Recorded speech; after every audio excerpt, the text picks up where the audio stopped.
Hi, thank you for listening to Immigration Permission for Study at Queen Mary. My name is Paola Jimenez, and I'm an international student advisor. Our team is part of the Advice and Counseling Service. And just so you know, the International Advice Team, we are the only members of staff authorized to provide immigration advice in our university. We have a lot of information available on our website. And later on in this session, I will talk to you a little bit about the services you can access with our service when you join Queen Mary. All right, so let's start the session now. This session is aimed for study abroad students who are joining in September 2024. After this session, you should be able to identify whether you need an immigration permission and which immigration permission will allow you to study your study abroad program at Queen Mary. There are two options, which is the visitor permission or the student permission. Which option you choose or you have, it really depends on the course that you're doing. So just so you know, the simple answer to the question whether you need an immigration permission to come to the UK is yes. Everyone, unless you are, everyone will be subject to immigration control unless you are a British or Irish national, or you already have an immigration permission in the UK that allows you to study. There is a little bit of misconception around, especially for nationalities who don't actually need to apply for visa before arriving in the UK, that they don't need visa to come to the country. This is incorrect. Everyone is subject to immigration control unless you meet one of the two criteria there. So as I mentioned earlier, there are two categories for you to be able to do your study abroad program with us. Is the visitor permission and the student immigration permission. So what is the difference between the two? So it really depends on your course.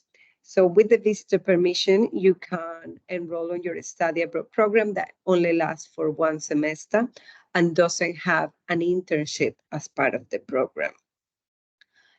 You must apply for a student immigration permission if you're doing an internship as part of the program, or you are doing a year-long study abroad program. So these are the things or the characteristics that you need to bear in mind. Even if you're doing only a one semester program, but you have an internship as part of your program, then you will need to apply for a student immigration permission. So I'm going to talk to you and provide information about both categories, the requirements, the conditions to each visa, and how the process of the visa application works. So I'm going to start with the visitor permission. So the visitor permission is granted for a maximum of 6 months. Whether you apply in advance or you apply on arrival, the maximum that you could remain in the country with this visa is 6 months. The course must not be longer than 6 months. I believe the dates on your offer letter the start date is the 17th of September and the end date is the 17th of January, which means this meets this criteria. Unfortunately, with the visitor permission, work is not permitted. However, volunteering for up to 30 days is permitted for a registered charity. What you need to bear in mind is that there is a strict definition between volunteering and voluntary unpaid work. So if you're unsure whether you meet the volunteering criteria, it is important that you discuss with the charity whether the work that you will be doing is deemed as volunteering from UKVI perspective.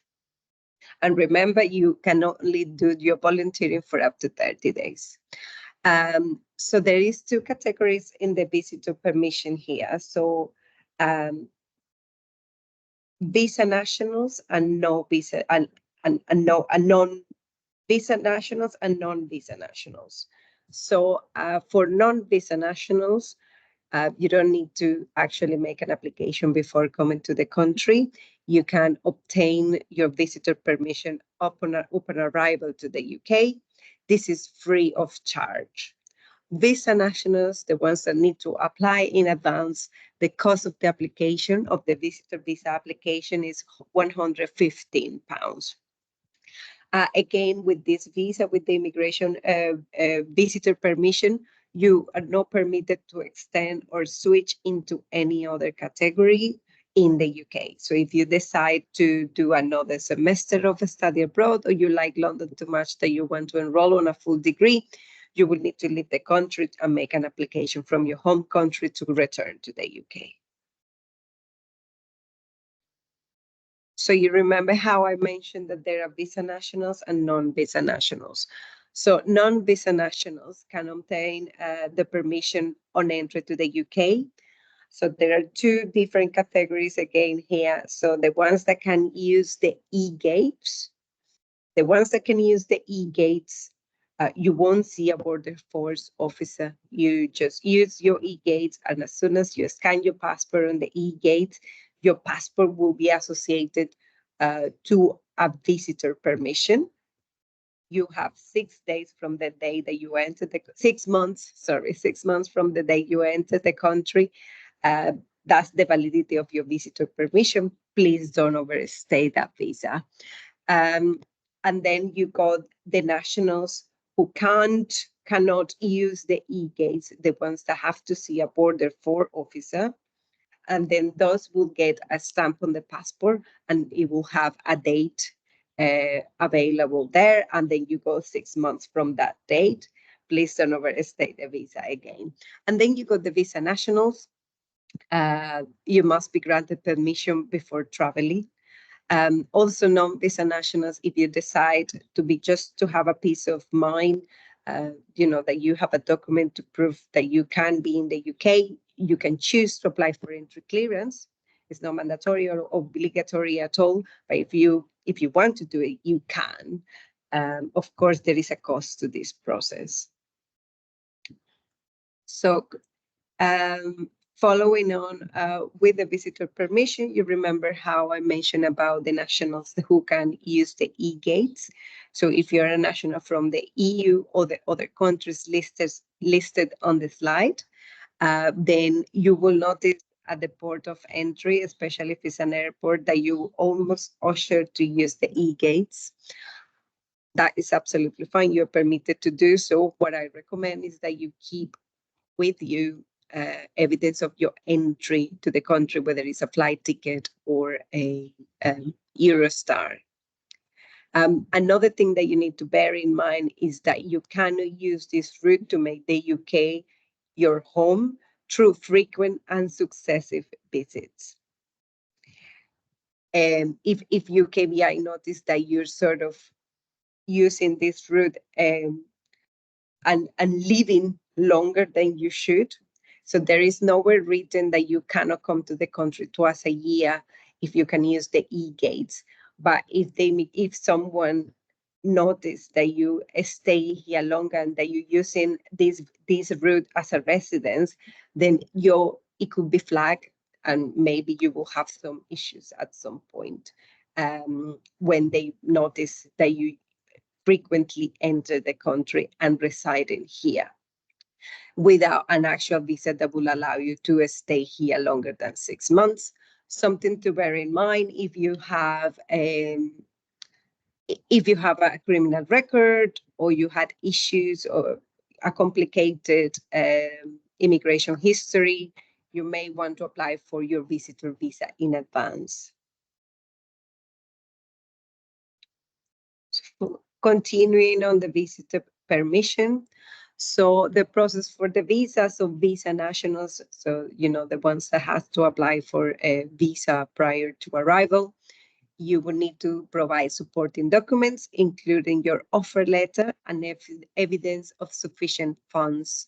So we recommend that you show a bank statement for the past 6 months, a bank statement where there is constant movement of funds.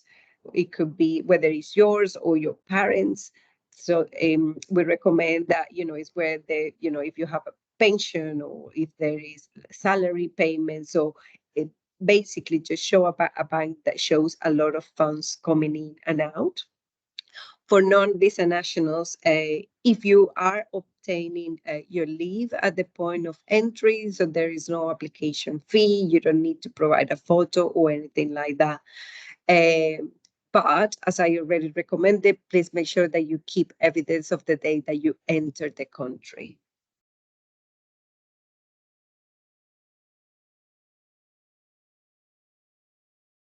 So I'm going to move now to the student immigration permission. So the student visa, you must apply for this visa in advance. If the visa is less than 6 months, the full duration of your visa will be in a vignette or a sticker on your passport. If you are a EU national and you apply through the UK Immigration ID Check app, then you won't get a physical document. You can prove everything will be digital, and you can prove your rights by generating and sharing a code. So if the course is shorter than 6 months, so if you're only coming for 1 semester, the duration of the visa will be for the duration of the course plus 7 days.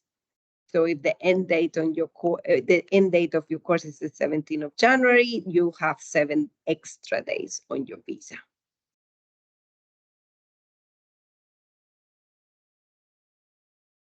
Okay, so we carry on with the student immigration permission. There is a lot of conditions attached to the student visa.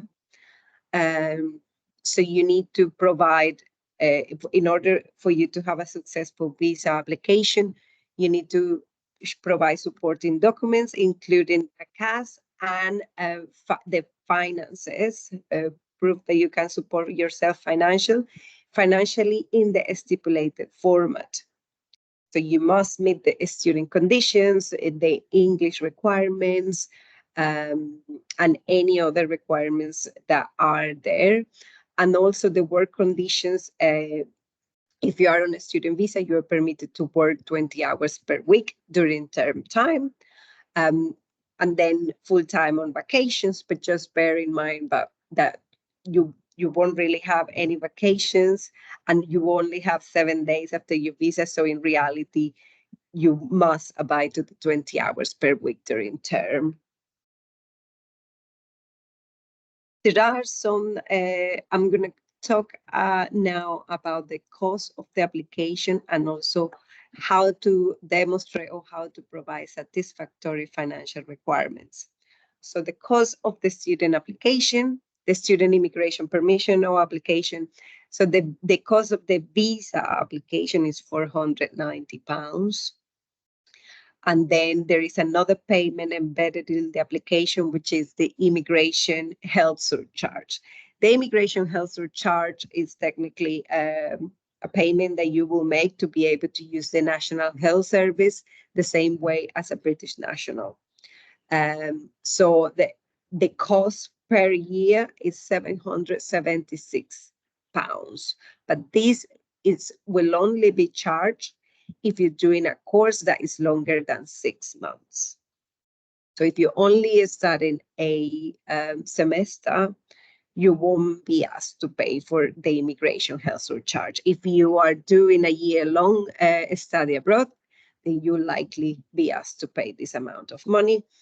To meet the financial criteria, you need to show the living expenses, which is £1,334 per month for the duration of your course. And also you will need to provide or show any outstanding tuition fee that you still owe to the university. So the easiest way to calculate how the funds that you need will be if you owe any money still to the tuition fee, that you have that money available, and then just count the months that you will be studying.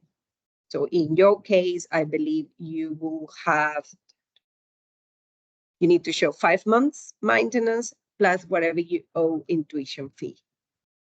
And this amount of funds need to be available in a bank account under your name or your parents' name for 28 consecutive days. It cannot fall below the required amount, even by £1, because if it falls below, then the application could be refused. Of course, if you, this is only if you are not exempt from demonstrated that you meet the financial criteria. So I'm explaining in this slide, so there are some nationals that have differential evidence requirement. So what happens? With differential evidence requirements, you need to, at the point of application, you won't be asked to prove that you meet the criteria. However, the caseworker may ask you after submitting the application to prove that you can support yourself financially. So this is called a spot check, all right? So if a caseworker asks you to prove that you can support yourself financially, you will have 10 days to provide satisfactory documents. So that's why even if you're a national with differential evidence requirements, we always recommend that you have your finance in order in case you are asked. It's not that you are exempt from demonstrating, you still need to have them available there in case you are asked to provide them. So if you want to know more about the if you are a national with differential evidence requirements, don't worry too much about it. At the end of the session, you will have a QR code. So please scan it, and then you have a link tree with a lot of information of every single topic that I discussed today, about the student visa, about the visitor visa, about the differential evidence requirements, the nationalities, and all that. So don't worry too much at this point. Make sure you scan the QR code later on. So there are some things to consider between the two. So the cost. So of course, the student permission will be a little bit more expensive. So yeah, but again, if you have a placement or an internship as part of your program, or you're doing a 1 year, then you must apply for this category. You need to make sure the stipulated requirements for financial documents for students. You still need to have, so if you come in as a visitor, again, you still need to show that you can support yourself financially, especially those who are who are using the e-gates. In some cases, the scanner of the e-gates, they don't really work, or they don't read the chip of the passport. So in that case, you'll have to see a border force officer. And if you're telling them that you come into a study, you need to make sure that you have your offer of a study and a bank statement to show that you can support yourself financially.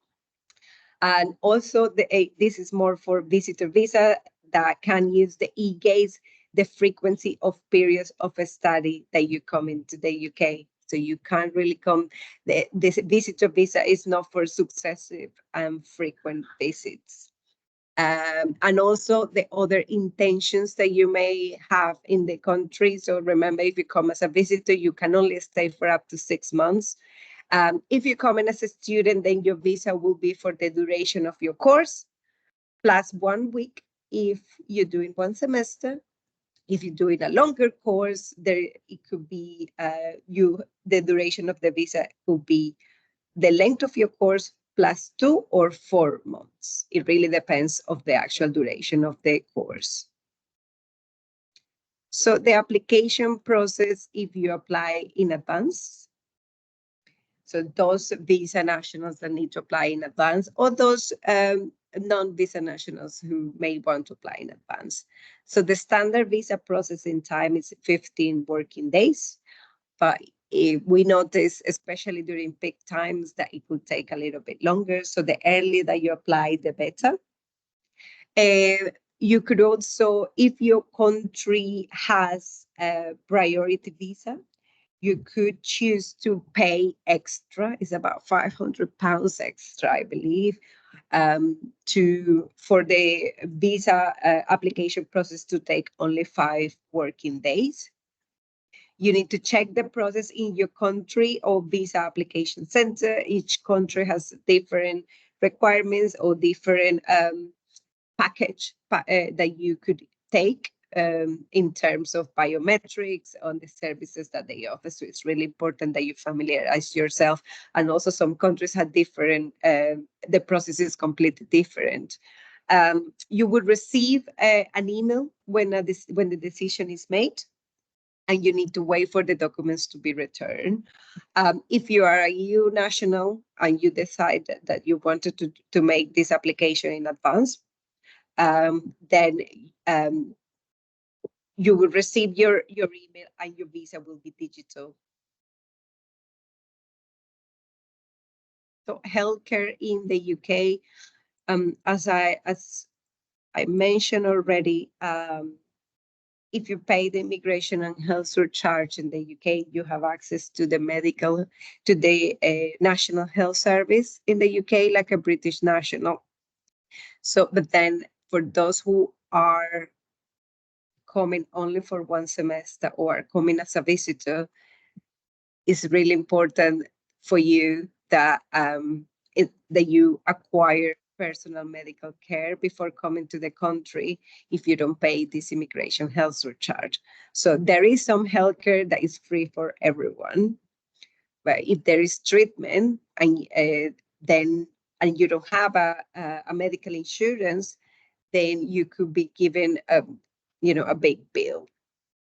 And this will be associated to you and your passport. So if you leave the country and want to come back and make a visa application, UKVI will know whether you owe money to the NHS, to the National Health Service in the UK, and they could refuse until you make this payment. So if you are on a visitor permission, if you are an EU national, you probably have a European health insurance card, and you may want to also have a travel insurance just in case. If you are a Norwegian national, then you just need to show your passport. There is a contractual agreement between the two countries. If you are nationals from Iceland, Switzerland, then you need to make sure that you buy a personal medical insurance. With the student permission, yeah, as I say, if the course is shorter than 6 months, you won't pay immigration health surcharge. So make sure that you get a personal medical insurance in your home country. You need to look at all the options that are available, the ones that cover everything for your stay in the UK. And of course, if you're here for longer than 6 months, then you will be asked to pay and you'll be able to use the National Health Service.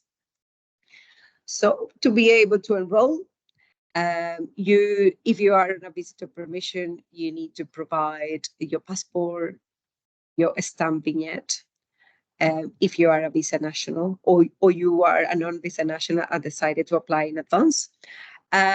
If you enter through the e-gates or you saw a border force officer, then if you enter through the e-gates with the evidence of the entry to the UK, your flight detail, Eurostar. If you saw a border force officer, then just a stamp on your passport. With the student permission, we will need your passport, your stamp vignette if you have one. If you don't have one, then we will need evidence of your entry to the UK. If you're doing a course that is longer than 6 months, then you will be issued a physical document in addition to the vignettes. It's called biometric residence permit. You need to pick up your BRP within 10 days of arrival. If you are a EU national that apply using the Immigration ID Check app, then you need to generate and share a code with the university to prove your rights here. And we also need the decision letter. So these are the documents that you need to be able to enroll. You remember I told you that there was a QR code. So please scan this QR code. There is a lot of important and valuable information for you. Everything that I told you today about the visitor, the student permission, national with differential requirements, a lot of information is in there. There is also information on how to contact the service. I want to talk a little bit about the service. We have counseling, well-being, mental health. Um, we offer drop-ins, 15 minutes immigration drop-ins. There is also well-being drop-ins. If you want an appointment with the counselors, then you would need to complete a self-referral form on MySIS. You will know what MySIS is on an enrollment. So we offer a lot of we have a lot of information available. You can also pop into the office. We have our contact form as well. That's our preferred method of contact. But we also, email and telephone advice we offer. So yeah, make sure you scan there so you know all the information and everything that I discussed today. If you have any questions, you can always contact us through the form, or you can attend our live webinar on the 5th of June, 2024. I hope you found this very, very useful, and thank you for listening to this recording. Bye-bye.